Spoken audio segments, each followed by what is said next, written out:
कक्षा 9वीं टर्म 1 गद्य खंड पर आधारित प्रश्न, जिसमें 2 पाठों पर आधारित प्रश्न पूछे जाएंगे। 2 बैलों की कथा और लहासा की ओर। तो आरंभ करते हैं। सबसे पहला पाठ रहेगा 2 बैलों की कथा, उस पर आधारित कुछ प्रश्न। पाठ और लेखक का नाम, जैसे कि पहला हमारा पाठ रहेगा 2 बैलों की कथा और इसके लेखक है प्रेमचंद। स्थायी विषाद किस पर छाया रहता है और क्यों? स्थायी विषाद की बात की है, वो गधे के मुख पर स्थायी विषाद छाया रहता है क्योंकि वह सुख दुख लाभ हानि हर परिस्थिति में एक समान रहता है। उसे कभी खुश या उदास नहीं देखा गया। वो सदा सब कुछ चुपचाप सहन कर लेता है, किसी का विरोध नहीं करता। सीधापन संसार के लिए उपयुक्त क्यों नहीं है? सीधापन संसार के लिए उपयुक्त नहीं है क्योंकि सीधापन अर्थात जो सीधे साधे लोग होते हैं उन्हें बेवकूफ़ समझा जाता है और उसे अपने मन के अनुसार चलाते हैं। उसके गुणों का कोई आदर नहीं करता, सब उसे दुत्कारते हैं। मेहनत से काम करने पर भी उसे बदनाम किया जाता है। भारतवासी क्यों बदनाम है? भारतवासी अपने सीधेपन के कारण बदनाम है। 4 बातें सुनकर गम खा जाते हैं। एक पंक्ति है, इसका तात्पर्य क्या है? कोई व्यक्ति चाहे किसी को कितना भी बुरा भला कहता रहे, उस व्यक्ति को कोई उत्तर नहीं देना चाहिए, बल्कि उसे सब कुछ चुपचाप सहन कर लेना चाहिए। इस पाठ में लेखक ने किन दोनों के संबंध का वर्णन किया है? तो इस पाठ में झूरी काची एक व्यक्ति है, उसके 2 बैलों हीरा और मोती, उनका वर्णन किया गया है। मूक भाषा क्या होती है? इससे कैसे विचार विनिमय होता है? मूक भाषा संकेतों द्वारा अपने विचार व्यक्त करने की भाषा को कहा जाता है और इस भाषा में आपस में संकेतों द्वारा, इशारों के माध्यम से विचार एक दूसरे को समझाए जाते हैं। दूसरा भी संकेतों के माध्यम से उत्तर देता है। इस प्रकार संकेतों के माध्यम से विचार विनिमय होता है। अच्छी मित्रता कैसी होती है? पाठ के आधार पर बताइए। अच्छी मित्रता में कभी झगड़ा नहीं होता, सदा एक दूसरे के प्रति प्रेम बना रहता है। कभी कुछ कहा सुनी हो भी जाती है तो तुरंत ही मेल मिलाप हो जाता है। सोता पड़ गया और पगहे तुड़ा डाले, इन शब्दों से क्या तात्पर्य है? सोता पड़ गया से अर्थात गांव में जब सभी लोग सो गए हो, रात हो चुकी हो और चारों ओर एकांत हो। पगहे तुड़ा डाले अर्थात यह कि जिन रस्सियों से बैलों को खूंटों में बांधा गया था, उन्होंने उन रस्सियों को तोड़ दिया था। जब दोनों बैलों को गया अपने साथ अपने घर ले गया था, और वहां से दोनों कहाँ गए और क्यों? दोनों बैल गया के घर से अपने घर, अपने गांव वापस आ गए क्योंकि वो ज़बरदस्ती उन्हें अपने घर ले गया था अपने खेतों में हल जुताने के लिए। इस पाठ में दोनों बैल जब गया उन्हें अपने साथ ले जाता है तो उस समय एक वाक्य पेश आता है जब वो अपने सहायकों के साथ उन दोनों बैलों को ले जाता है। यह किसने कहा कि हमारी जाति का यह धर्म नहीं है और इस जाति का धर्म क्या है? ऐसा हीरा ने मोती को उस समय कहा जब वह गया और उसके सहायकों को मारने की बात कहता है और उनके अनुसार उनकी जाति अर्थात बैल की जाति का धर्म परिश्रम करना है। ये मनुष्य जाति के लिए अत्यंत उपयोगी पशु है। ये खेत जोतते हैं और गाड़ियों को खींचते हैं। मोती दिल ही दिल में ऐंठ कर क्यों रह गया? मोती गया और उसके सहायकों को सबक सिखाना चाहता था, उन्हें मारना चाहता था, परंतु मोती उसे शांत करवाता है और जिस कारण उसकी जो मन की इच्छा थी वो मन में ही रह जाती है और वो दिल ही दिल में ऐंठ कर रह जाना उसे पड़ता है। गया ने बैलों को क्यों नहीं मारा? गया ने बैलों को इसलिए नहीं मारा क्योंकि वह बैलों की क्रोध भरी मुद्रा को देखकर समझ गया था कि यदि उसने बैलों को मारा तो वे भी बदले में उस पर आक्रमण कर सकते हैं। बैलों ने क्या अपराध किया था?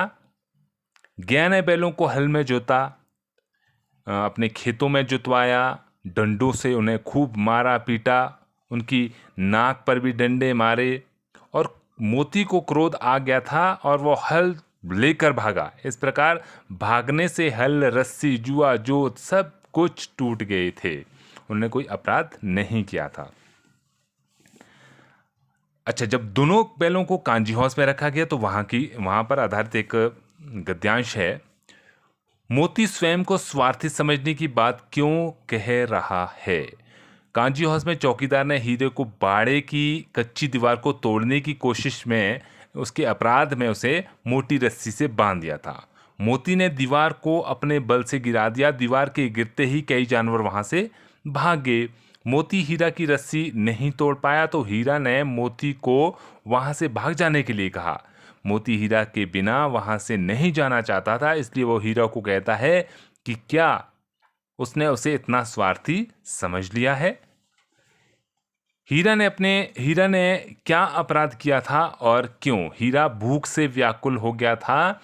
जब रात को भी उन्हें खाने को कुछ नहीं मिला था तो हीरा ने दिल में विद्रोह की ज्वाला उसके दहक रही थी। उसे कांजी हाउस से निकलने के लिए बारे की कच्ची दीवार को अपने नुकीले सींगों से तोड़ने का प्रयास किया था और दीवार की मिट्टी वहां से गिरने लगी थी। तभी कांजी हाउस का चौकीदार आ गया था और ऐसा करते हुए देखकर उसने उसे डंडे मारे और एक मोटी रस्सी से बांध लिया था।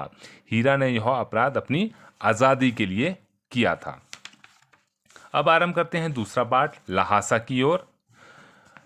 इस पाठ में ये पाठ हमारा राहुल सांकृत्यायन जी द्वारा लिखा गया है, जिन्होंने ये एक यात्रा वृतांत है और अपनी यात्रा का उन्होंने वर्णन किया है और ये बात है सन 1929-30 की। इस पाठ में किस रास्ते का उल्लेख किया गया है? इस पाठ में नेपाल से तिब्बत जाने वाले मुख्य रास्ते का उल्लेख किया गया है और ये एक व्यापारिक रास्ता था। फरीक्लिंगपोंग रास्ता जब नहीं बना था उससे पहले यही एक मुख्य रास्ता हुआ करता था। अब रास्ते में क्या क्या बना हुआ था और इसका प्रयोग कौन करते थे? रास्ते में जगह जगह पर फौजी चौकियां थी, किले थे और उन रास्तों पे कभी चीनी सेना रहा करती थी और वो इनका प्रयोग करते थे। आजकल वहाँ की क्या दशा है? आजकल वहाँ पे अनेक फौजी मकान जो है वो गिर चुके हैं। दुर्ग में किसी किसी भाग पर किसानों ने अपना कब्जा जमा लिया है। उसके कारण वहाँ पे लोगों की आबादी भी नज़र आती है। और ये जो साहित्य है, ये जो पाठ है वो किस विधा के अंतर्गत आता है? ये पाठ यात्रा वृत्तांत के अंतर्गत आता है और इसकी विशेषता यह है कि लेखक ने विभिन्न स्थानों के भौगोलिक वर्णन के साथ साथ जनजीवन की झांकी इस पाठ के माध्यम से प्रस्तुत की है। अब तिब्बत की बात करें तो वहाँ की सामाजिक स्थिति कैसी थी? तिब्बत की सामाजिक स्थिति, वहाँ जाति पाति छुआछूत भेदभाव बिल्कुल नहीं था। यहाँ पे औरतें पर्दा नहीं करती थी। निम्न श्रेणियों के भिखारियों के अतिरिक्त किसी को भी घर में आने की इजाज़त थी, कोई मना नहीं थी। अतिथियों के साथ अच्छा व्यवहार किया जाता था। अच्छा, उसके बाद इसमें डांडा थोड़ला एक जगह आती है, वो क्या है, उसकी क्या विशेषता है? डांडा पहाड़ की ऊंचाई, ऊंची जमीन को कहते हैं डांडा, और थोड़ला तिब्बती सीमा पर स्थित एक स्थान का नाम है। यहाँ की ऊंची जमीन बहुत कठिन है, भयंकर है, खतरे की जगह है। उसे उन जगहों पे बहुत संभल कर चलना पड़ता है, उसे बहुत कठिनाई से पार करना पड़ता है। इसके आसपास गांव भी कोई नहीं है। और डाकुओं के लिए ये स्थान बिल्कुल अच्छा क्यों है? डाकू के लिए अच्छा स्थान इसलिए क्योंकि वहाँ पर आबादी नहीं है, लोग नहीं है, नदियों के मोड़ है, पहाड़ों के कोने के कारण बहुत दूर दूर तक आदमी को देखा नहीं जा सकता। ऐसे निर्जन स्थान पर डाकुओं को, यात्रियों को लूटना सुविधाजनक रहता है। इस स्थान पर मरे हुए आदमियों की चिंता क्यों नहीं की जाती? अब इन स्थानों पर यदि कोई व्यक्ति किसी का खून कर देता है तो उस मरे हुए आदमी की किसी को कोई चिंता नहीं रहती, क्योंकि ऐसे निर्जन स्थान पर मारे गए व्यक्ति को मारने वाले की सूचना देने वाला अथवा कोई प्रत्यक्षदर्शी गवाह नहीं मिलता है। तिब्बत की पुलिस के संदर्भ में लेखक का क्या विचार है? लेखक के विचार में तिब्बत में पुलिस और खुफिया विभाग पर वहाँ की सरकार विशेष खर्च नहीं करती। यहाँ हथियार रखने संबंधी कोई कानून नहीं है, इसलिए यहाँ हर कोई बंदूक पिस्तौल लिए फिरता है। पुलिस किसी अपराधी को पकड़ना भी चाहे तो उसे कोई गवाह नहीं मिलता है। डांडा समुद्र तल से कितनी ऊंचाई पर था? इसके आसपास का दृश्य कैसा था? डांडा समुद्र तल से 17-18 हजार फीट की ऊंचाई पर था। इसके एक तरफ हिमालय की हजारों बर्फ से ढकी हुई श्वेत चोटियां थी और दूसरी तरफ से बर्फ और हरियाली से रहित नंगे पर्वत थे। डांडे के सर्वोच्च स्थान पर क्या स्थित था? डांडे के सर्वोच्च स्थान पर डांडे के देवता का वास था। यह स्थान पत्थर के ढेरों, जानवरों के सींगों, रंग बिरंगी कपड़ों की झंडियों से सजाया गया था। चढ़ाई और उतराई में क्या अंतर था? लेखक के घोड़े की क्या दशा थी? यहां पर चढ़ाई बहुत मुश्किल थी और यहां से उतरना बहुत आसान था। लेखक का घोड़ा धीमी गति से चल रहा था। लेखक ने सोचा कि चढ़ाई की थकावट के कारण वह घोड़ा धीमा चल रहा है, इसलिए उसने घोड़े को मारा नहीं और उसे उसी धीमी गति से चलने दिया। अगला प्रश्न है, लेखक किस स्थान के आसपास के गांव की बात कर रहा था और वहां की क्या विशेषता है? लेखक तिरनी के आसपास के गांव की बात कर रहा है। पहाड़ों से घिरे हुए तिंगड़ी के मैदान टापू जैसे दिखाई देते हैं। मैदान में एक छोटी सी पहाड़ी थी और इस पहाड़ी को तिंगली समाधिगिरी कहा जाता है। यजमान किसे कहते हैं? यजमान वह व्यक्ति होता है जो किसी ब्राह्मण अथवा धर्मगुरु से कोई धार्मिक कार्य करवाता है।